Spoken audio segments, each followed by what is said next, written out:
आज हम इस वीडियो के माध्यम से मन एवं मानव के संबंध तथा इनकी क्रियाशीलता पर अपनी बात रखेंगे।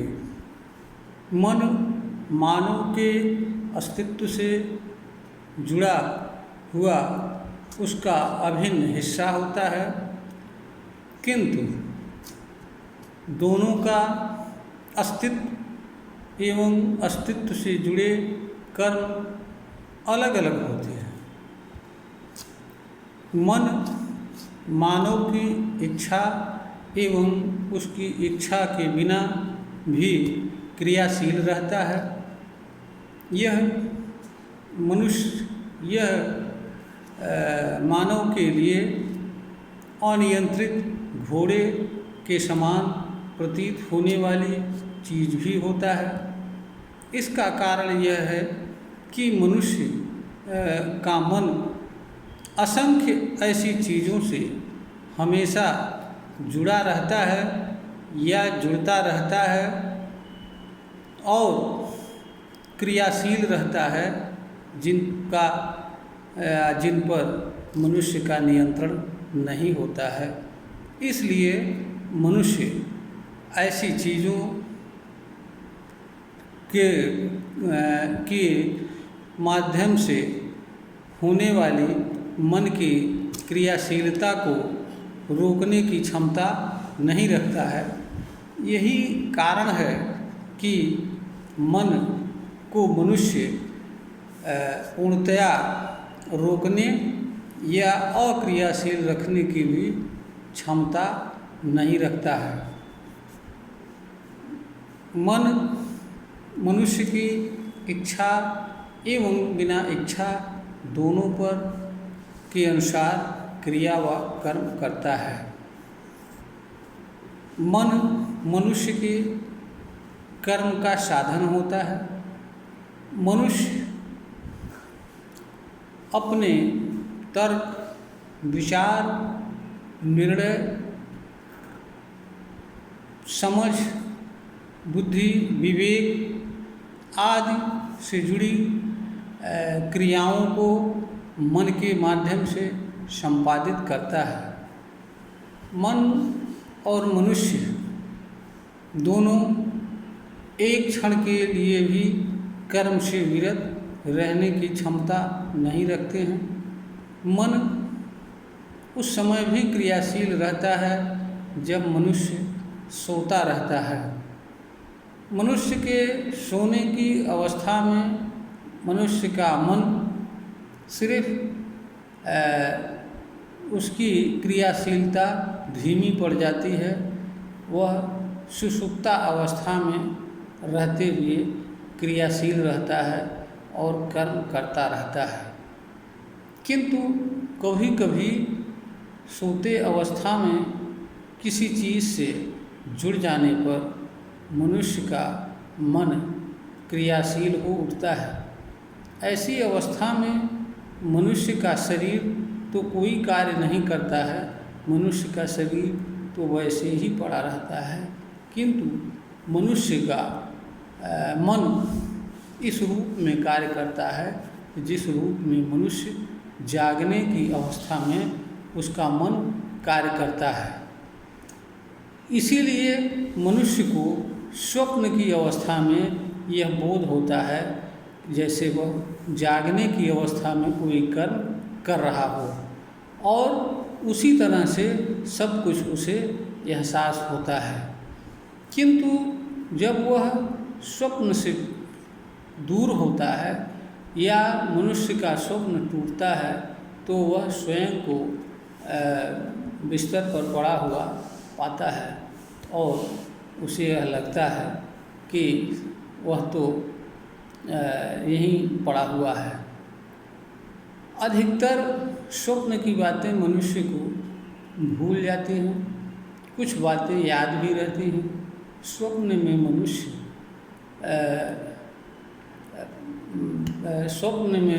मनुष्य कभी कभी ऐसी बात भी करता है जो पास में खड़े हुए व्यक्ति को स्पष्ट रूप से सुनाई देती है, मालूम पड़ती है। किंतु जैसे ही कोई व्यक्ति उसे जगाने का प्रयास करता है या कोई और घटना घटित होती है, उसका स्वप्न टूट जाता है।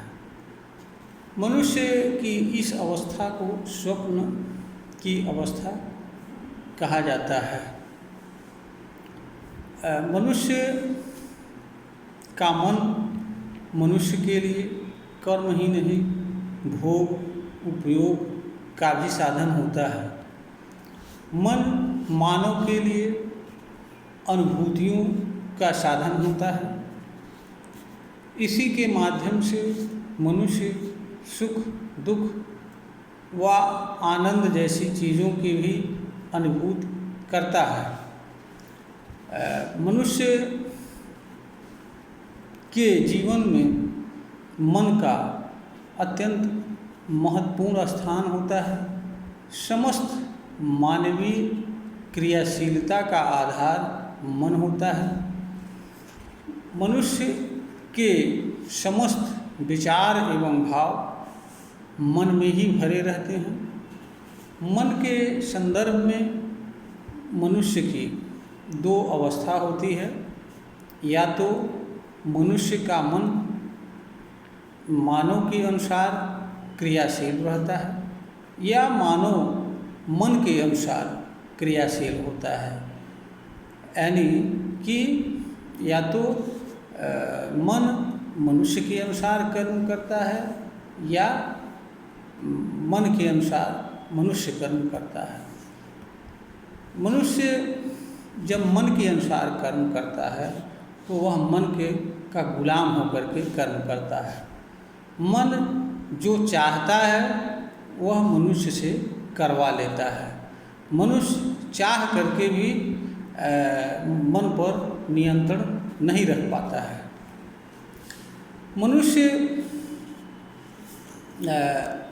मन पर नियंत्रण रख सकता है और अपनी इच्छा के अनुसार मनुष्य मन को क्रियाशील रख सकता है। अगर मनुष्य को मन की स्वरूप, उसकी अवस्था, स्थिति आदि का सम्यक ज्ञान हो जाए। मन यह जरूर है कि मनुष्य के लिए अनियंत्रित घोड़े के समान होता है, किंतु ऐसा नहीं है कि मानव मन पर नियंत्रण नहीं रख सकता है या मानव मन का कंट्रोलर नहीं हो सकता है। मनुष्य मन का नियंत्रक व कंट्रोलर हो सकता है। इस तरह की सामर्थ्य उसके अंदर पाई जाती है, किंतु इसके लिए उसे मन के सम्यक जानकारी का होना आवश्यक होता है। मनुष्य को यह भी जानना जरूरी होता है कि मन के संदर्भ में उसके पास शक्ति कितनी है और वह क्या कर सकता है और अपनी इस शक्ति का उपयोग किस तरह से, किस चीज़ के माध्यम से कर सकता है। अगर यह सब कुछ चीज़ें मनुष्य को मालूम हो जाए तो मनुष्य सहज भाव से मन को नियंत्रित करता हुआ कर्म कर सकता है और अनियंत्रित मन से जो मनुष्य को पीड़ा व दुख या संताप होता है, मनुष्य उससे अपना बचाव करता हुआ जीवन जी सकता है। यहाँ पर स्मरण योग्य बात यह भी है कि मनुष्य मन की क्रियाशीलता को रोकने की क्षमता नहीं रखता है। अर्थ यह कि मनुष्य मन को की क्रियाशीलता को या कार्य को एकदम बंद कर दे, यह शक्ति मनुष्य के पास नहीं होती है। किंतु मनुष्य के पास मन को निर्धारित विषय, कर्म या चीज़ों में लगाने तथा उसी में निरंतर लगाए रखने की शक्ति प्राप्त होती है। मनुष्य के पास मन को इंगेज करने या लगाने की शक्ति होती है। मनुष्य जिस चीज़ में चाहे उस चीज़ में मन को लगा सकता है, क्रियाशील रखता है। ऐसा मनुष्य करता भी है, हर मनुष्य करते हैं, लेकिन मन का सम्यक ज्ञान न होने से मनुष्य ज़्यादातर अवस्था में मन को उन चीज़ों में लगाते हैं जिन चीज़ों में उन्हें नहीं लगाना चाहिए। परिणाम यह होता है कि मनुष्य मन से हमेशा या अधिकांश समय दुखी रहते हैं।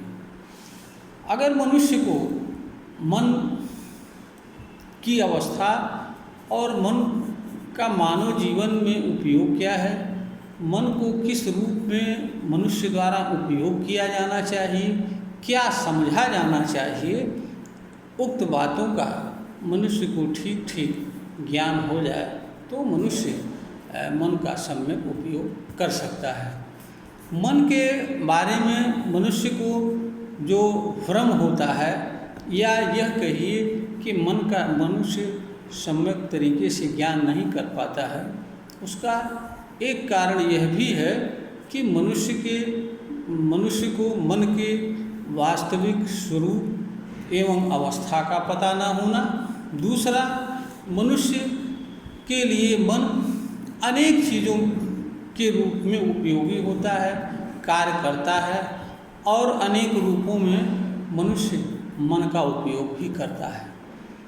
जैसे मनुष्य के लिए मन कर्म का साधन होता है, भोग का साधन होता है, उपयोग का साधन होता है, अनुभूति का साधन होता है, सुख व आनंद का साधन होता है। जहाँ पर कोई चीज़ मनुष्य के लिए अनेक रूपों में उपयोगी होती है, या मनुष्य अनेक रूपों में उसकी उपयोग करने की क्षमता रखता है, वहाँ पर मनुष्य को ऐसी चीज़ के बारे में भ्रम उत्पन्न होना स्वाभाविक सी बात होती है।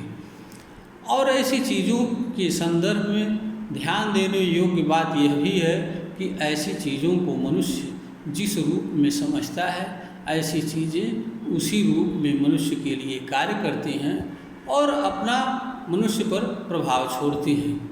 अगर मनुष्य मन को भोग का साधन समझता है तो मन मनुष्य के लिए भोग के साधन के रूप में कार्य करता है, और अगर मनुष्य मन को उपयोग का साधन समझता है तो मन मनुष्य के लिए उपयोग के साधन के रूप में कार्य करता है। और अगर मनुष्य मन को ज्ञान का साधन समझता है तो मनुष्य के लिए मन ज्ञान के साधन के रूप में कार्य करता है। और मन इस दशा में मनुष्य को अपनी वास्तविक अवस्था का ही बोध नहीं कराता है, अपितु जो चीज़ें मन से जुड़ती हैं और जिन चीज़ों का बोध मनुष्य को मन के माध्यम से होता है, उन चीज़ों की भी वास्तविक सत्य एवं यथार्थ स्वरूप का भी बोध मनुष्य को मन कराता है। इसका कारण ये है कि मनुष्य का मन मनुष्य के लिए एक दर्पण की तरह कार्य करता है। तो मनुष्य जिस रूप में मन को समझता है, ज्ञान के साधन के रूप में समझता है, तो मनुष्य को मन से जुड़ने वाली चीज़ें वास्तविक एवं यथार्थ रूप में दिखती हैं, जिससे मनुष्य को उन चीज़ों की सटीक और यथार्थ जानकारी होती है जो चीज़ें मन के माध्यम से जुड़ करके मनुष्य को बोध होती हैं। किंतु अगर मनुष्य मन को भोग का या सुख का साधन समझता है तो वह चीज़ें अपने यथार्थ स्वरूप को प्रकट करने में असफल रहती हैं, और मन उन चीज़ों को मनुष्य को भोग या उपभोग की चीज़ के रूप में ही बोध कराता है। इसलिए मन एक ऐसी चीज़ होती है कि मनुष्य जिस रूप में मन को समझता है, मन उसी रूप में मनुष्य को मालूम पड़ता है। उसका कारण ये होता है कि मनुष्य का जो मन होता है वह मानव के लिए अदृश्य होता है और मानव को अदृश्य होता है और उसकी अपनी कोई अवस्था नहीं होती है, जैसे दर्पण की नहीं होती है। दर्पण जैसे जो चीज़ उसके सामने आती है उस चीज़ को उसी रूप में मनुष्य को दिखाता है, ठीक दशा मन की होती है। मनुष्य के मन से जो चीज़ जुड़ती है मनुष्य उसी रूप में उस चीज़ के प्रभाव को दिखाता है, बताता है। मनुष्य का मन कोई चीज़ अपनी तरफ से जोड़ता या घटाता नहीं है। इसका कारण ये है कि मन के पास ऐसी कोई शक्ति नहीं होती है। मनुष्य का मन मनुष्य से उस चीज़ को सीधे तौर पर नहीं जोड़ता है जो चीज़ मन से जुड़ती है, बल्कि उस चीज़ के प्रभाव को मनुष्य से जोड़ता है। जो चीज़, इसका कारण यह है कि मनुष्य के मन से जो चीज़ें जुड़ती हैं वह चीज़ें मनुष्य के मन पर अपना प्रभाव छोड़ती हैं और जो प्रभाव मन पर पड़ता है वह प्रभाव मनुष्य को बोध होता है। मन की अवस्था भी अपनी कोई नहीं होती है। मन की अवस्था मन के भीतर भरे विचार एवं भाव की अवस्था होती है। जिस जिस तरह के भाव मनुष्य के मन के भीतर भरे रहते हैं उसी तरह से मन की अलग अलग अवस्थाएं मानव को बोध होता रहता है। जैसे अहंकार का भाव, ईर्ष्या का भाव, क्रोध का भाव, दया का भाव, सुख का भाव, दुख का भाव, आनंद का भाव। तो मनुष्य का जो मन होता है वह समस्त मानवीय क्रियाकलापों के संचार का साधन होता है।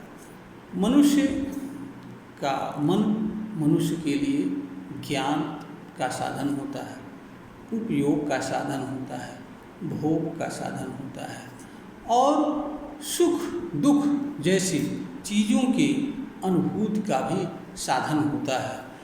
तो मनुष्य के लिए यह आवश्यक होता है कि जहाँ मनुष्य के लिए कोई चीज़ अनेक रूपों में उपयोगी हो या मनुष्य उसका अनेक रूपों में उपयोग कर सकता है, वहाँ मनुष्य के लिए विचार योग्य बात या ज्ञान योग्य बात यह होती है कि उस चीज़ का मनुष्य को किस रूप में उपयोग करना चाहिए और किस रूप में नहीं करना चाहिए और ऐसी चीज़ को मनुष्य को क्या जानना चाहिए क्या नहीं जानना चाहिए।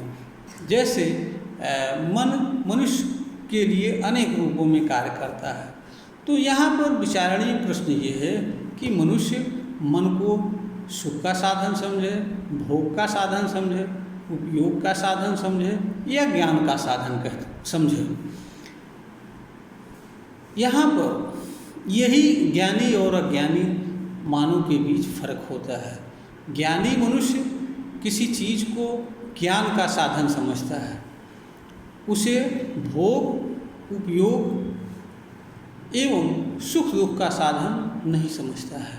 इसका कारण ये है कि सुख दुख जैसी चीज़ें नहीं होती हैं। भोग और उपभोग उस चीज़ों का गुण और धर्म होता है जिन चीज़ों से मनुष्य जुड़ता है। मनुष्य का जीवन भोग उपभोग के लिए नहीं है, बल्कि मनुष्य के लिए भोग उपभोग जीवन जीने का एक साधन मात्र है। मनुष्य के जीवन का उद्देश्य सुखद जीवन होता है और सुखद जीवन तभी संभव होता है जब मनुष्य को भोग एवं उपभोग की जाने वाली चीज़ों का सम्यक ज्ञान हो और जो चीज़ें ज्ञान का साधन हो उन्हें मनुष्य ज्ञान का साधन समझे। अगर उन्हें मनुष्य भोग एवं उपभोग का साधन समझेगा तो वो मनुष्य ऐसी चीज़ों के वास्तविक स्वरूप को कभी नहीं जान पाएगा और वह हमेशा ज्ञान से अपरिचित रहेगा और ज्ञान के अंधकार रूपी कुएं में हमेशा पड़ा रहेगा। और जो मनुष्य अज्ञान रूपी कुएं में पड़ा रहता है। वह दुख पीड़ा के अलावा जीवन में कुछ नहीं पाता है। इसलिए मनुष्य को समझदारी व ज्ञान की बात यह है कि मनुष्य को मन को ज्ञान का साधन समझना चाहिए। इसे भोग, उपयोग, सुख और आनंद का साधन नहीं समझना चाहिए। तभी मनुष्य का कल्याण होगा और तभी मनुष्य मन के से जुड़ने वाली चीज़ों का भी ठीक ठीक तरीके से ज्ञान कर पाएगा और उनके प्रति मानव द्वारा किस रूप में व्यवहार किया जाना चाहिए यह भी जान पाएगा और मनुष्य यह भी जान पाएगा कि उसके लिए किस चीज़ की क्या उपयोगिता है। यहाँ पर ध्यान देने योग्य बात यह भी है कि मनुष्य का जो मन होता है वह मनुष्य के अस्तित्व का हिस्सा अवश्य होता है, किंतु दोनों के कार्य और क्रियाकलाप अलग अलग होते हैं। चूँकि मन और मनुष्य एक दूसरे से दोनों के अस्तित्व एक दूसरे से जुड़े रहते हैं, इसलिए दोनों के कर्मों का प्रभाव दोनों पर पड़ता है। मन की क्रियाशीलता एवं कर्म का प्रभाव मनुष्य पर पड़ता है और मनुष्य की कर्मों की अशीलता का प्रभाव मन पर पड़ता है। इसलिए मनुष्य के लिए यह हमेशा आवश्यक होता है कि वह ऐसा कर्म करे, ऐसे कर्म में नियोजित करे मन को, जिससे मन सही दिशा में मनुष्य के लिए कार्य करे। मनुष्य के पास इस तरह की शक्ति है। मन के जहाँ तक नियंत्रण की बात है, मनुष्य के पास जजमेंट पावर है। मनुष्य अपने लिए यह निर्धारित कर सकता है कि वह कौन सा कर्म करे और कौन सा कर्म न करे। मनुष्य किस तरह का व्यवहार करे, किस तरह का व्यवहार न करे, किस भाव का धारण करे, किस भाव को न धारण करे, किस विचार व भाव को किस रूप में उपयोग करे, किस रूप में न करे, यह आदि चीज़ें निर्धारित कर सकता है और इनके अनुसार मन को नियोजित कर सकता है। मन पर सीधा नियंत्रण नहीं रखा जा सकता है। यहाँ पर ध्यान देने योग्य बात यह भी है कि कोई भी चीज़ अनंत में सीधे तौर पर नियंत्रित नहीं होती है। वह हर चीज़ किसी अन्य चीज़ के माध्यम से किसी सीमा तक नियंत्रित होती है। पूर्णतया कोई चीज़ नियंत्रण योग्य नहीं होती है। अगर ऐसा हो जाए तो अनंत में सृजन व विनाश, जन्म एवं मृत्यु का जो प्रक्रिया चलती है वह खत्म हो जाएगी और हमारा अनंत और प्रकृति एवं इनमें विद्यमान चीज़ों का अस्तित्व ही खत्म हो जाएगा। इसलिए कोई भी चीज़ पूर्णतया नियंत्रित नहीं होती है, एक सीमा तक नियंत्रित होती है। यही शक्ति मानव के पास भी है। मानव पूर्ण रूप से मन को नियंत्रित करने की क्षमता नहीं रखता है, किंतु मानव पूर्व निर्धारित कर्म, विचार एवं भाव तथा विषय में मन को लगाने एवं उसमें क्रियाशील रखने की क्षमता रखता है। मनुष्य कर्म के माध्यम से, विचार के माध्यम से, भाव के माध्यम से, व्यवहार के माध्यम से मन को नियंत्रित कर सकता है और किंतु इसके लिए यह आवश्यक होता है कि वह पहले से ही पूर्व निर्धारित कर ले, जान ले, समझ ले कि उसे कौन सा कर्म करना है, कौन सा कर्म नहीं करना है, किस विचार और भाव को धारण करना है, किस विचार भाव के साथ किस तरह का व्यवहार करना है और किन विषयों में मन को लगाना है, किन चीज़ों में लगाना है, किन चीज़ों में नहीं लगाना है। जब मनुष्य इस तरह से निर्धारण कर लेता है तो वह निर्धारित विषय, निर्धारित कर्म, विचार, भाव के अनुसार मन को नियंत्रित कर सकता है, मन का नियंत्रक बन सकता है, कंट्रोलर बन सकता है। और मनुष्य मन का जब नियंत्रक व कंट्रोलर बनकर काम करता है तो मन और मनुष्य के कर्म में विरोधाभास नहीं होता है और फिर और दोनों एक दूसरे के लिए विरोधी कार्य नहीं करते हैं। मनुष्य का मन उस समय हमेशा स्थिर भाव में निर्धारित विषय में क्रियाशील रहता हुआ मन के अनुकूल मनुष्य के अनुकूल कर्म करता है। इससे